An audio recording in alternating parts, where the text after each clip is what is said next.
to the ring? I mean, That was a good question. We're gonna have Nesnar come out of the ring and say, you know, hey you. that is actually so true. I did not think about that. You know, maybe Lyra has Nesnar in her consciousness now as she wears the ring. Oh Jesus fuck! Don't put that on me. So it does say if you die while wearing the ring, your soul enters it unless it already houses the soul. So you don't know. Yeah. So so we don't know if it's Nesnar or maybe the person Nesnar killed to get it. Exactly. Well, it's up to the soul that's in the ring if they want to remain, though. Like, that's you can remain in the ring or depart for the afterlife. As long as your soul is in the ring, you can telepathically communicate with any creature wearing it. So that's a mystery. We might need to take it to a priest to be looked over. That might be our best way to find on this bitch. Need to have an exorcism. Look, but I yeah, don't need to interrupt you all, but while you all are... I appreciate everything you've done, but don't forget me brother. We still need to find me brother. Also, really quick. Yeah. Oh, sorry. No, you're good. Go ahead. No, I was gonna say, since we have to move, Is he down still? Yeah, since we have to move Sildar. Remember, I was wondering. You told us that Sildar was alive, but that he had fallen back unconscious after the shock of the Revivify. Okay. So since we have to move Sildar, right? Would it be wise to take one of the bedrolls or something and make like a makeshift hammock or something? You're gonna drag him behind you? Yeah, that way we're not necessarily, because earlier rope here in this bag. Yeah, it works. Well, earlier Anj was saying something along the lines of it would essentially take one person out of combat situations, so we would lose their strength and their abilities. Yeah, you could make like a So little litter that you're dragging along and just let go of the fucking rope when you enter combat. You could do that. Yeah, do we necessarily have to carry him? No. I mean, just when combat starts, I would say put him somewhere safe. Yeah, what are your guys' thoughts on that? Yeah. Doesn't seem like a bad idea to me. Good idea, yeah. So tell us what your character does to initiate that idea. Did you just hear a robot voice? Yeah. I don't know. So I'm going to look at Anj, Wendell, and the group and say, we do have to bring Sildar with us, but rather than carry him and deplete ourselves of strength, we should take one of these bedrolls and create something to pull him behind us.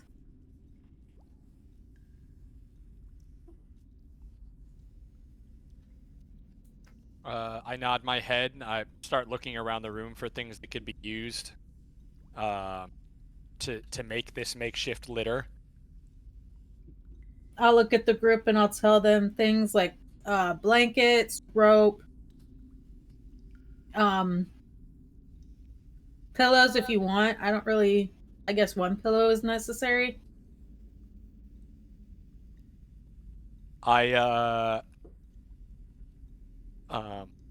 walk over to the body of the black scale mail bugbear, and I look at the melted remains of its left arm and left leg, and I pull the the tibia, like that thigh bone, out from the remainder of whatever meat and muscle and sinew is left. I do a couple shakes, like when a sword has blood on it and you're trying to whip the blood off. And then I walk back over to this bedroll and I wrap it up. You guys know you guys ever watch that movie about Desmond Doss? He's on top of Heartbreak Ridge and he does the thing with the rifle where he wraps it up in the cloth and he's dragging the dude behind him. Yeah. That's what I'm going Okay. for. Okay, gotcha. See, Anj, would you have any use for this rope here? Let me go ahead. Right here. Because I had, while you were doing that, I kind of peeped and found that. We also had ropes in this bag that we could use.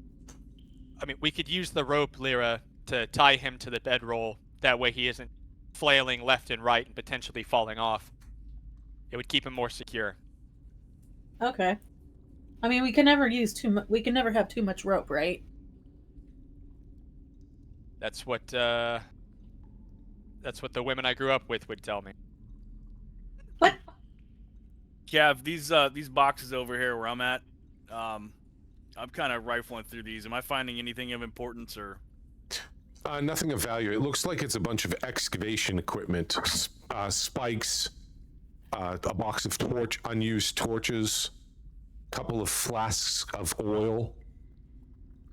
Okay. All supplies that would be needed to excavate something. All right. Sorry, and just to be clear, do you want us attuned automatically or not attuned to the items? We've been doing it where we kind of just automatically do it. I just want.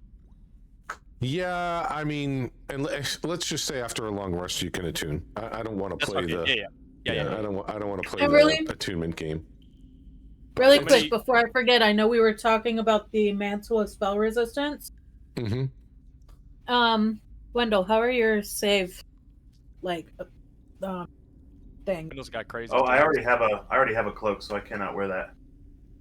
Okay. And you said me, you, or Wendell would be the best ones to handle that, right? Yes, because out of character, all three of us use concentration spells. You've got your cloud of daggers. I have my web and like one or two other spells that I use. He already has a cape, but he does like the vines and the other stuff. So all three of us, it would help to maintain our concentration spell. I 'Cause, think like, it if would be people- best. I think it would be best suited for you, Lyra, because of your cloud of daggers. You wouldn't want to lose your concentration on that. You got attacked, so that would help you with that. Okay, see, I was trying to figure out who would be best, because I don't like thinking of myself all the time, you know? Yeah, because though Anj does do spells, I don't other than web, I don't see a lot of concentration coming his way, and he also is pretty good about staying in cover when he does it. And for me, I already have advantage on spell saving or on saving throws like that. So Oh, yeah, that's true. You got Warcast. definitely for Okay. you would be the best one. The only thing Alright, you're gonna I'll go run ahead into. and I'll attune myself to it then. Well, at the long rest, you do that. Yeah, we'll Oh. attune in the long rest. But the only thing you're going to run into a problem with, you can only be attuned to 3 items. Currently, you have 4 attunable items. Out of character, obviously. So that's just you're going to have to think about. Because you have your Ring of Protection, your Lyre, and then now you have your Mantle of Spell Resistance, Mind Shielding. Oh, okay. So you'll just have to. You can keep all 4 of them. It's just that you won't be able to attune and get the benefit of all 4 of them. I'm gonna have to pick which ones I want. Can you swap out attunements, or does it one of those things you have? Like once you get it, you got it. No, you can swap it out. Okay.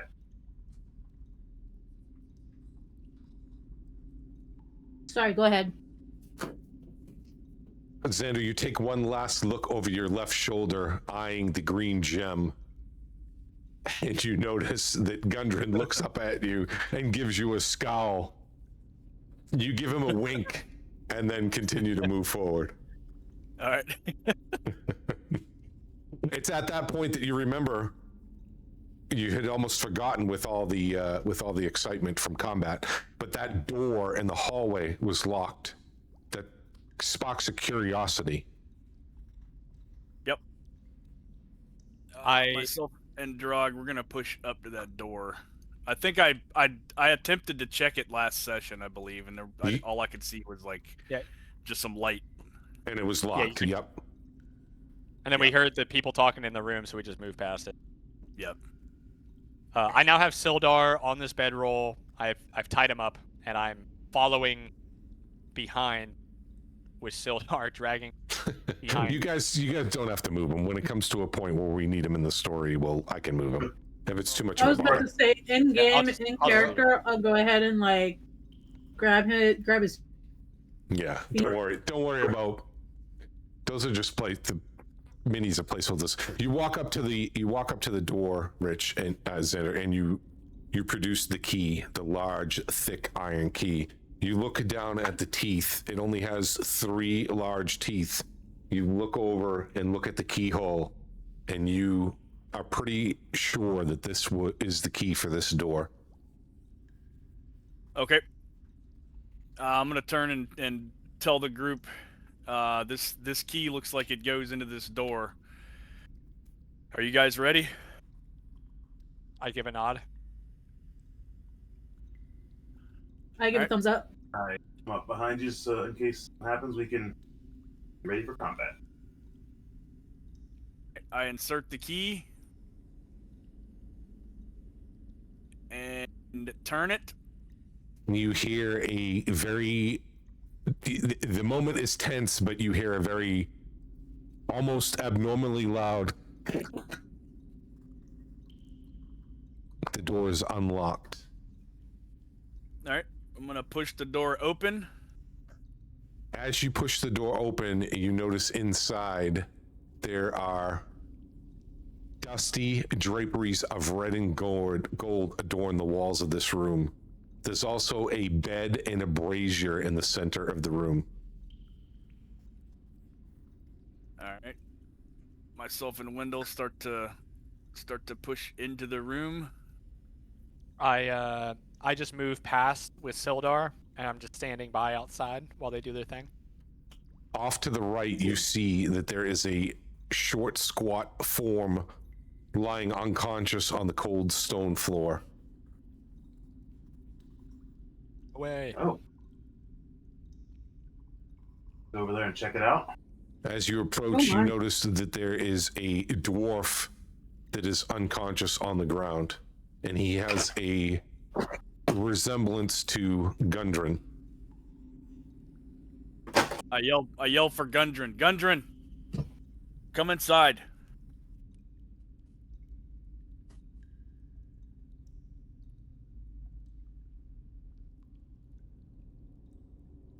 What is it, lad?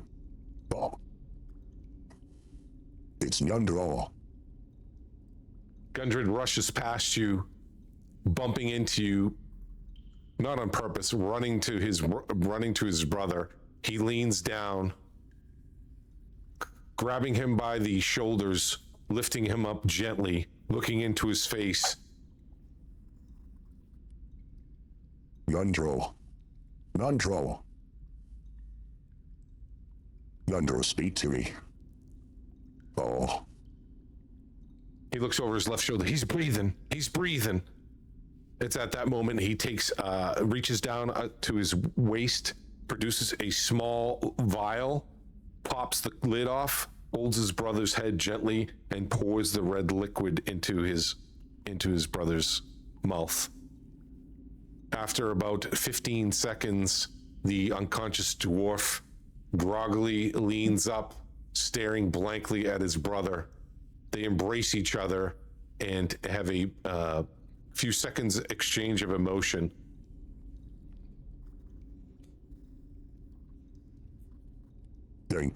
Think, by Mordin's beard, thank goodness you're alive. I'd feared the worst.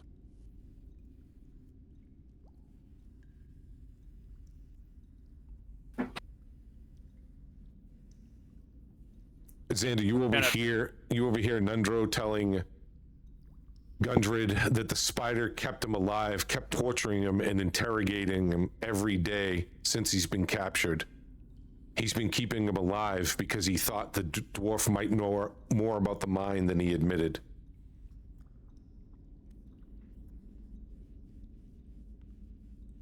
Putting my kind of coming over between them and putting my hands on each one of their shoulders, basically telling them, hey, I'm glad we found you, and I'm glad you guys are back together, but we need to get out of here. Nundro thanks you and begins to, tears coming down his face, he begins to embrace Gundred, who also prompts him and tells him that the group is right. We have to finish. We have to push forward. Wendell, as you're staring at that desk, you notice a black leather sack on top of that table. All right.